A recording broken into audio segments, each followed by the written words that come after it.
Nasa linya po ng ating komunikasyon ngayong umaga via Zoom si Kaado Paglinawan, isa pong political analyst. Kaado, magandang umaga po. Jade at Franco po ang inyong mga kasama. Maraming salamat po sa inyong oras.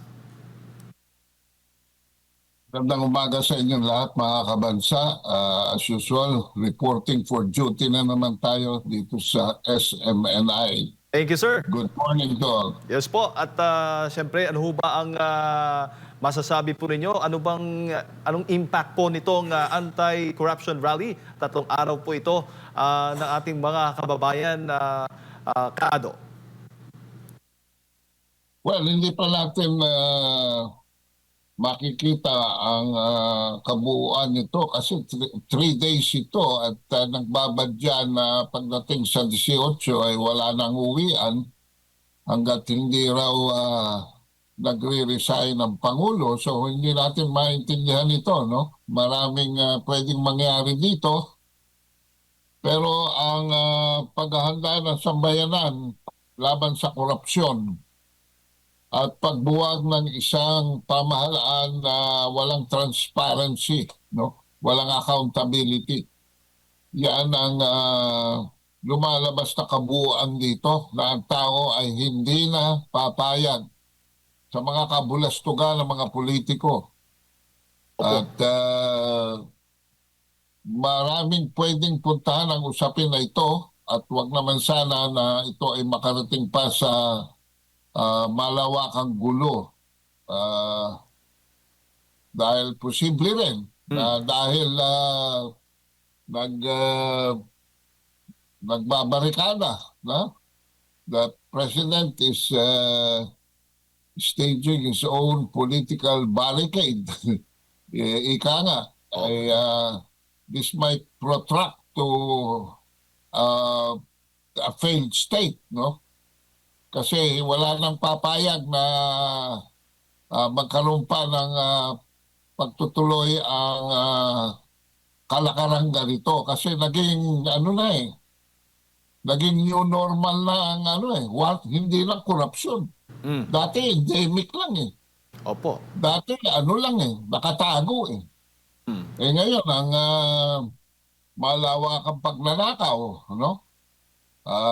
plunder, ay has become the new normal.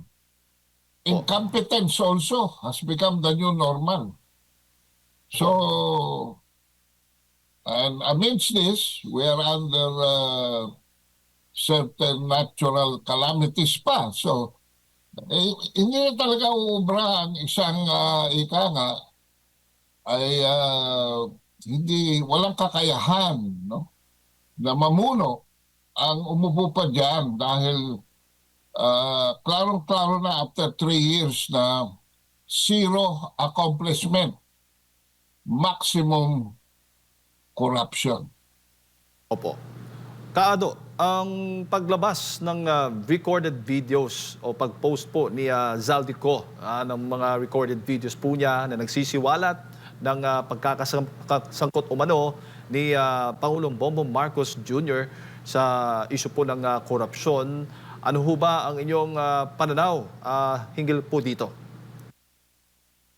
Well, nakarating na tayo doon sa kasukdulan kung saan ang Pangulo ay binigyan na ng halos 4 na buwan para ipakita man lamang na kaya pa niya. Pero sa nakikita natin ay talagang hindi niya kaya. Ni isa, no? Ni isang walang Ha? 4 months na of high-profile public relations damage control campaign ng Pangulo. And yet not a single case has been filed, not a single passport has been canceled, not a single property has been attached or sequestered, not a single bank account has been frozen, and nobody has been handcuffed or sent to jail. So, puro propaganda lang ang nangyayari dito.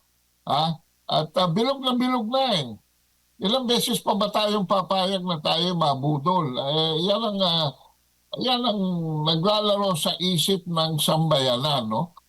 Ah, kailan pa tayo kikilos para ang mga karapatan natin at ang panunungkulan ng pamahalaan para sa atin ay maganap? Ano ba ito? Ha? Ano ba ito? Tayo ba yung mga alipin dito sa ating sariling bansa na manunood na lang tayo? Ganun nangyayari ngayon eh. Kaya may positibo, may constructive, amidst the negative na nangyayari. Ako, nakikita ko rito, I have some positive insights Mm. about what's really happening and why we are undergoing. At Oh. nagpapasalamat nga ako na ang interview na ito ay nagaganap under the auspices of SMNI kasi ang SMNI ay medyo merong spirituality. Thank you, Yan sir. ang Opo. isang bagay na wala sa karamihan ng mga media organization. Opo. Thank So, you. ang nangyari dito, sinarhan na, tinuldukan na Mm. ni Saldico ang exit strategy Mm. ng magpinsang Marcos at Romualdez. Yun ang nangyari dito eh. Ano na? Chine-checkmate na sila ni Saldico. Oh, checkmate. Yan ang nangyari dito. Kaya kung wala pa rin, kayo ba may narinig na humingi ng paumanhin? Kayo ba may nakita? Na ipinakita na kung gaano kanipis ang mukha nila? Hindi. Ang nakikita natin ay kawalangyaan, nakakapalan ng mukha. Pinagtitibay pa. Klarong-klaro na, may krimen na naganap, pinagtatakpan pa. At ang pagtatakip, ginagamit pa ang gobyerno. Tama si Saldico eh. Mm. The administration is using the whole of government, no? Hindi sa ginawa ng former president, the whole of government against drugs, the whole of government against communist insurgency, the whole of government for infrastructure, the whole of government for economic development. Ito hindi. The whole of government to cover up the whole of government's use for a syndicated criminal activity within the government itself. Nagkabuko-buko lang. So, andyan na tayo sa puntos na yan. No? Po. Ang akin dito ay no exit na rito. Mm. And the choices.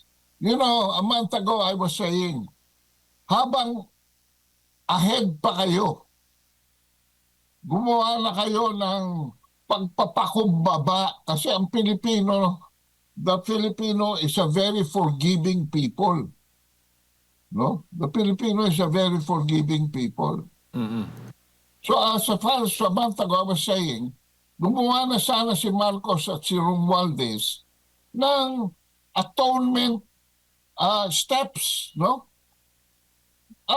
Madali lang naman eh.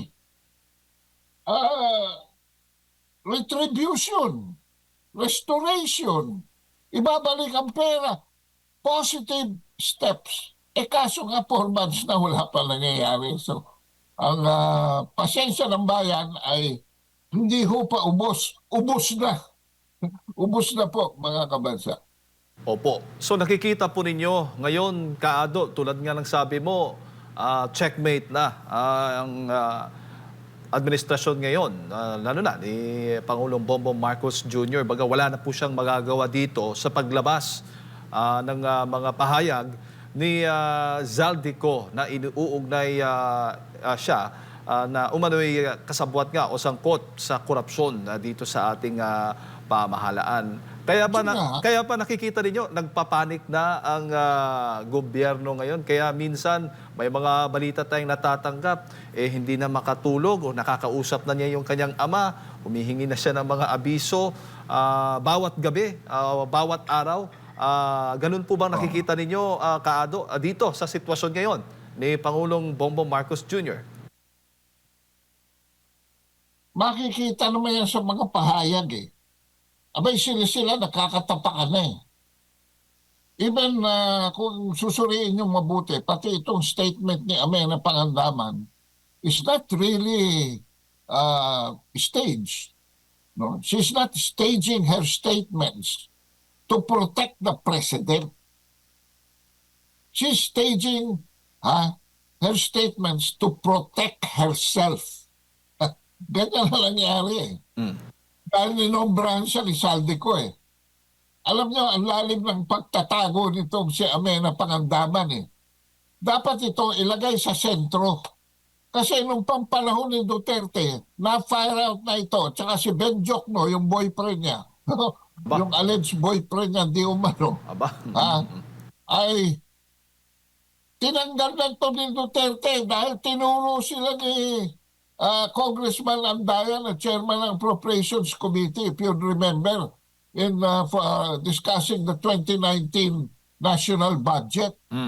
At sinabi mismo ni Andaya, and this is on record, this is out in the press, that it's Amena Pangandaman who is the mastermind of all those shenanigans. And the first thing that Marcos does on his first duty is what? Number one, abolish the Presidential Anti-Corruption Commission. And number two, appoint Ben Jokno back into government. Ewan ko malamang kung anong meron yung tao na yan as Secretary of Finance and Amena Pangandaman as Secretary of the Budget. Dito, lumabas ngayon that Amena Pangandaman is really in the center of the controversy. Bakit hindi siya nasa listahan ng Blue Ribbon Committee? Wala siya sa listahan ng ICI. Ano ang sinasabi ni Amena Pangandaman? Na dapat daw, dahil inakusahan ni Saldico na nag-insert si Marcos ng 100 billion, of which 25 billion went to his pocket, dapat daw, as early as the National Expenditure Program, in-insert na ng Pangulo yun. Kaso nga hindi doon naganap eh. Amena Pangandaman.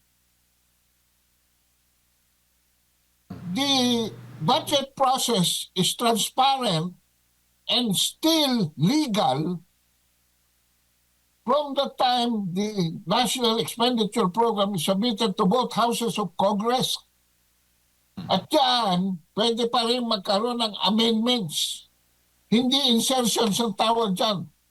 Why? Because amendments are transparent. It is submitted to the committee or to the plenary session. It is subject to objection. It is subject to debate. It is subject to scrutiny. So, yung version ng Congress is still legal pa yan. Yung version ng House at version ng Senate.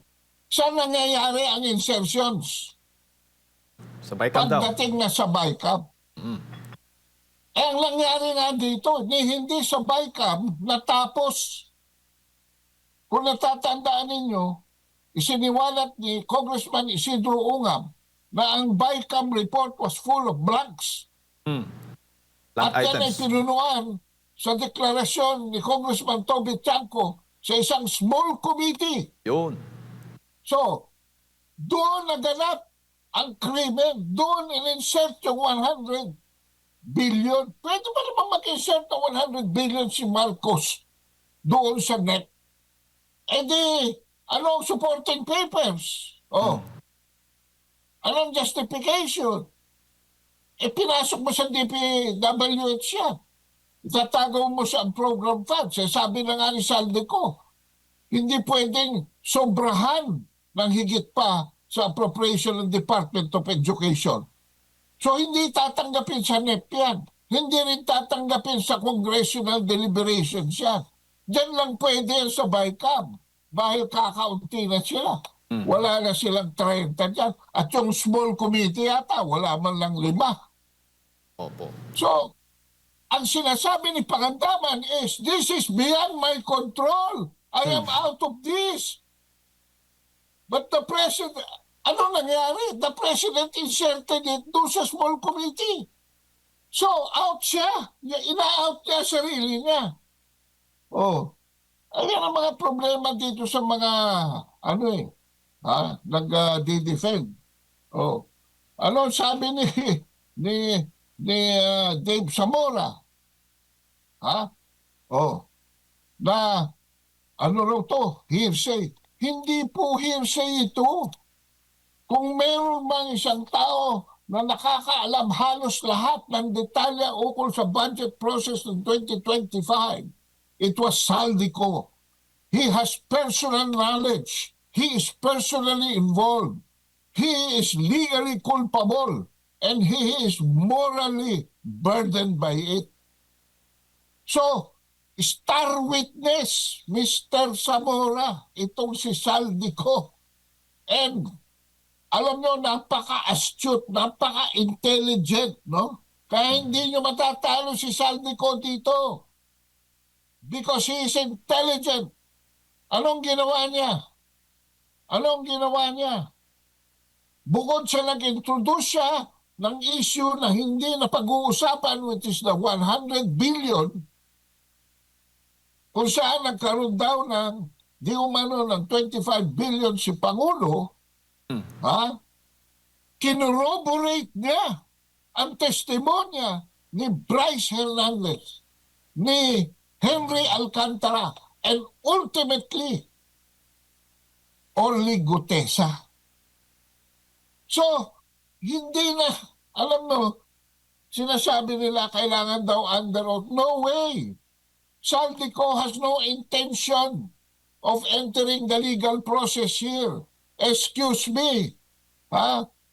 Kayong mga pea-brain around the president, don't you realize that Saldico does not intend to enter the legal process here? He is trying all of you by publicity. He is using the court of public opinion. Kung walang notarization na ma-question yan si Pinky Lacson, ha? At walang ketsubureting under oath or whatever requirements ng ombudsman, pinagsasabi niyan si Boying Rimulya. He is above all of you. And all of you are being named as he promised. Ha? So, gawin niyo na. Kayong mga nakapwesto ngayon, kung ayaw niyo masabi, gawin niyo na inyong tungkulin. Ang problema dito, sabi ko nga, no exit na si Marcos, no exit na si Romualdez. So, meron pang napapanahon dahil alam niyo ang final nito is when certain forces of the government starts withdrawing support to the presidency. Hindi lang armed forces, hindi lang national police. During the decline of Ferdinand Edralin Marcos Sr., pati mga foreign service officers, pati mga teachers, pati it is the whole bureaucracy will start withdrawing support. No? Hindi nyo ba napapansin, mga kabansa, na the Vice President is already being visited by foreign ambassadors? And these are no ordinary foreign ambassadors. This is ambassador from Great Britain. This is ambassador of France. At pag yan ay luminya na at pumila na sa OBP kay sino man ang Vice President, wala na yan. Matter of days na lang yan, matter of hours na lang yan. So wag na natin hintayin doon. Yung 25 billion, imbis na ilipat ninyo sa Ilocos Norte, di umano according to Sas Rogando Saso, dalhin nyo na sa National Treasury, isoli nyo na. Ha? At lahat ng pera, yung 56 billion na sinasabi ni Saldico, nakabuuan ng kinuha ninyo between Marcos and Romualdez diyan sa 2025 budget, isoli nyo na. Okay? Yan. And mag-negotiate na kayo ng graceful exit. Yan ang mapag-uusapan naman lahat ito eh. Ha? Huwag na lang magulo ang sambayanang Pilipino. Dahil 3 taon na po kaming nagdurusa. 3 taon na po kami na inaapi ng administrasyon ito. Yes, Kado. Ano po nakikita niyo dito? May chance pa po ba na ma-rebuild ang trust sa kasalukuyang administrasyon, especially sa ating Pangulo, sa kabila ng matitinding issue na ipinupukol sa kanya? Wala na. That opportunity is gone. Kasi sabi ko nga, like Gloria Macapagal-Arroyo, ang una niyang inarrest is yung issue of guilt. Yung konsensya na sinasabi nitong si Martin Romualdez na clear daw ang kanyang conscience. No? Ang unang in-address ni GMA was the issue of conscience. Ano ang sabi niya? I am sorry. And she admitted that she was the one who was talking to Garciliano. Remember, doon sa Hello Garci scam. And eventually, hindi man siya napatawad, no? Ay sumandali, nakalimutan ng tao, and she was able to finish her 9 years term. Her 9 years term. Kasi nga sabi ko, ang Pilipino, hindi naman katulad tayo ng mga Europyano na masyadong high blood eh. Hindi naman tayo katulad ng mga ibang country dyan eh. Na katulad ng Nepal at Indonesia eh. Sinusulong ka agad dito. Sinisira ka agad dito. O hindi tayo katulad ng ibang bansa dyan na putukan ka agad eh. Kaso wala tayong nakikita rito na pagpapakumbaba. Bukod tangi ang nakikita natin ay malawakan at lumalago pang panluloko. Alam mo, ang una kong gagawin, this might be a little light. Kung ako si Marcos, if I am really, nahihiya, the first thing I will do is fire Undersecretary Claire Castro. Because she has been the agent of lies, the agent of oppression, of public opinion. She has become the mother of all turmoil. Hindi nakakatulong sa solusyon. Every time she opens her mouth, she creates more trouble than solution. Maring light yung aking suggestion na yan. But it's very serious. Because if Claire Castro still exists, no matter what Marcos says directly to the press, will have no credibility. Will have no credibility. Yes, Bakit? Kung totoo ka Alam mo Claire Castro, the issue here is no longer between Duterte and Marcos. The issue here is already between the Filipino people and the president and their president. To tell you frankly, they want a new leadership. So the time for saving, face saving is over. Wala na The best that you can get is an exit that is not violent. But you will have now Dati, negotiable pa. Pwede pa kayong i-exile. Just like what happened to his father, no? Pwede pa kayong patapon sa ibang bansa para at least tayo ritong maiiwan can at least for the meantime put our act together, yung ginulo nila ng 3 taon. Eh ngayon, wala na yung option na yan eh. Ano sigaw ng nasa EDSA kahapon? Ha? Mag-resign, panagutin, ikulong. Ayan. Kado. Wala na eh. Nandun na tayo sa punto na gano'n. Ayan. Stage 4 na ito eh. Wala namang stage 5 eh. Ha? Yes. So ano na lang ang natitirang option? Ano na lang ang natitirang option? Yan ang pag-isipan nyo kung anong meron pa kayo. Kado. Pero if I may comment about this clear conscience of Romualdez, let me just bring the attention of your faithful listeners to 1 Timothy 4 verses 1 and 2. Ano sinasabi dyan?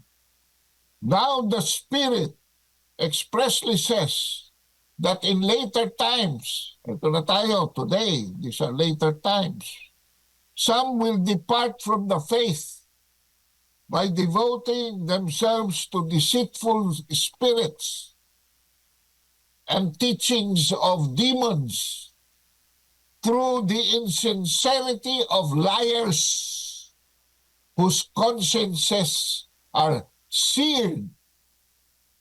Ano ibig sabihin ng seared? Plinansya. Nagkaroon na ng peklat yung konsensya nyo. Ha?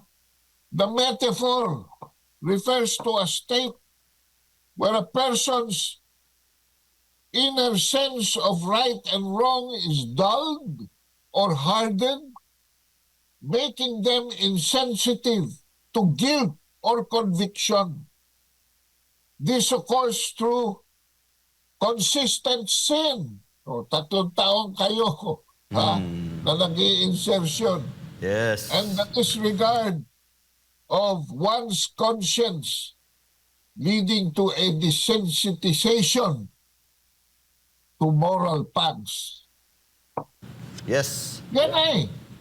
Kado. Yung konsensya nyo puro peklat na. Nasunog na. Nakapaplansya nyo. Ayan. Kado. Huwag na kayong magsalita. Please. Gawin nyo na lang ang nararapat. Ilagay nyo lahat doon sa agwado ang ninakaw nyo. Sabihin nyo, huwag kayong pupunta sa agwado on this day. We will bring all what we stole from the country to that house as our first down payment for our atonement. Baka makinig pa. Baka Kado. patawarin pa kayo later on. Yes. Kado, bago po namin kayo bitawan, napakaganda ng yung mga naging pahayag. Itatanong ko na lang po, Kado, yung pinagkaiba. Dahil kayo po ay isa sa saksi sa isinigawaring mga rallies before kay Marcos Sr. At ngayon po, nagsasagawa rin tayo ng rally. Short lang, Kado, na yung magiging pananaw na nangyayari ngayon at yung posibilidad na kalalagyan ng ongoing 3-day rally.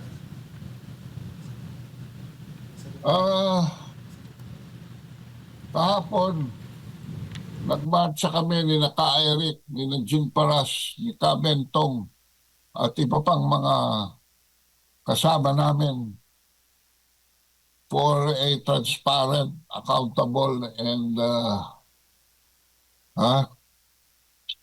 responsible governance. At dito, alam nyo, ako ho ang nagpakuha ng permit eh. For the record lang, ibubulgar ko na ito sa inyo, isi-share ko sa inyo. Alam nyo ba yung Battle of Menjola noong January 29, 1970, which was considered as the second day of the first quarter storm?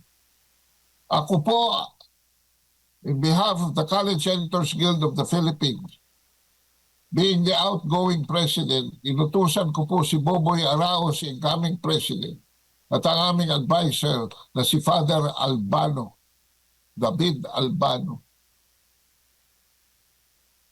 to go to the City Hall to secure the permit for Mindiola on that day.